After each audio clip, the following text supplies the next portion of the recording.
அஸ்ஸலாமு அலைக்கும் வரஹ்மத்துல்லாஹி வபரகாத்துஹு. Welcome to my Shasna channel. Hi friends, எல்லோரும் எப்படி இருக்கீங்க? எல்லோரும் நல்லா இருக்கீங்க நம்புகிறேன். அல்ஹம்துலில்லாஹ். இன்றைக்கி மட்டன் ரோஸ்ட் தான் செய்ய போகிறேன், தயிர் சேர்க்காம. வாங்க பார்க்கலாம். நான் 1/2 கிலோ மட்டன் எடுத்துருக்கிறேன். அதில் ஒரு 1.5 டேபிள் ஸ்பூன் இஞ்சி பூண்டு சேர்த்துக்கோங்க.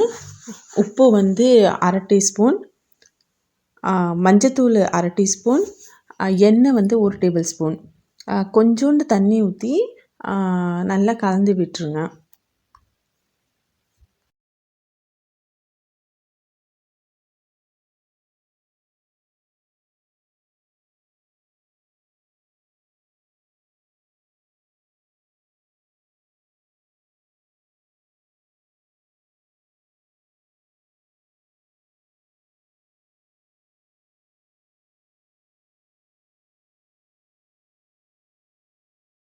பிறகு அடுப்பில் குக்கரை வச்சு 8 விசில் வந்தோன்னே ஆஃப் பண்ணிவிடுங்க. ஃபஸ்ட்டு விசில் வந்தோன்னே அடுப்பு சிம்மில் வச்சுருங்க.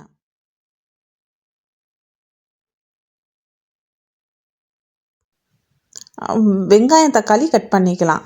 நான் ஒரு மீடியம் சைஸ் வெங்காயமும் ஒரு மீடியம் சைஸ் தக்காளியும் எடுத்துருக்கிறேன். ஒரு பச்சை மிளகா இதை நார்மலாக கட் பண்ணிவிட்டு இதுக்கு தேவையான மசாலா 1/2 டீஸ்பூன் மஞ்சத்தூள், 1/2 டீஸ்பூன் மிளகாத்தூள், 1/2 டீஸ்பூன் மிளகுத்தூள், 1 டீஸ்பூன் ஜீரகத்தூள், 2 டேபிள் ஸ்பூன் மல்லித்தூள், 1/2 டீஸ்பூன் கரம் மசாலா.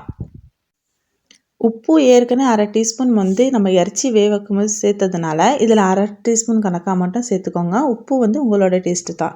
இறைச்சி இந்த மாதிரி நல்லா எண்ணெய் விட்டு வெந்ததுக்கு பிறகு ஒரு சட்டி எடுத்துக்கோங்க. அதில் 2 டேபிள் ஸ்பூன் கணக்காக எண்ணெயை சேர்த்து ஒரு 1/2 டீஸ்பூனு ஜீரகம் நல்லா பொரிஞ்சதுக்கு பிறகு வெங்காயம் தக்காளி பச்சை மிளகாய் சேர்த்து நல்லா வதக்கி விடுங்க.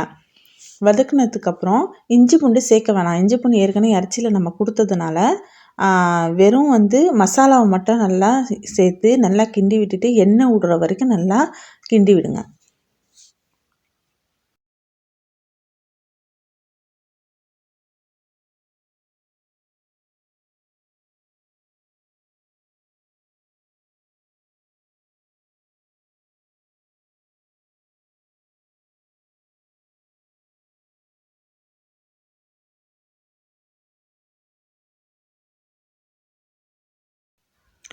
மசாலா கிண்டும் போது சப்போஸ் உங்களுக்கு அடிக்க பிடிக்கிற மாதிரி தெரிஞ்சிச்சுன்னா எக்ஸ்ட்ரா தண்ணி எதுவும் சேர்க்காதீங்க. இறைச்சியில் உள்ள தண்ணியே சேர்த்துக்கோங்க. அது நல்லா டேஸ்ட்டாகவும் இருக்கும். பிறகு இந்த மாதிரி கொஞ்சம் நல்லா எண்ணெய் விட்டு வந்ததுக்கப்புறம் இந்த ஃபுல் இறைச்சியும் சேர்த்துக்கோங்க. சேர்த்தது பிறகு ஒரு 10 நிமிஷம் கணக்காக அடுப்புலேயே சிம்லேயே வச்சுக்கோங்க.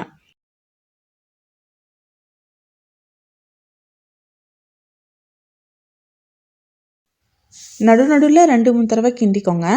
இந்த மாதிரி நல்லா எண்ணெய் விட்டு வந்ததுக்கப்புறம் மல்லி இலையை தூவி இறக்கிடுங்க.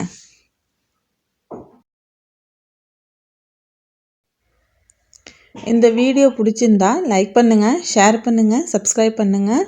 மறக்காமல் பக்கத்தில் உள்ள பெல் ஐக்கானை கிளிக் பண்ணிக்கோங்க. இன்ஷா அல்லாஹ் நெக்ஸ்ட் வீடியோவில் நெக்ஸ்ட் ரெசிபியோட பார்க்கலாம்.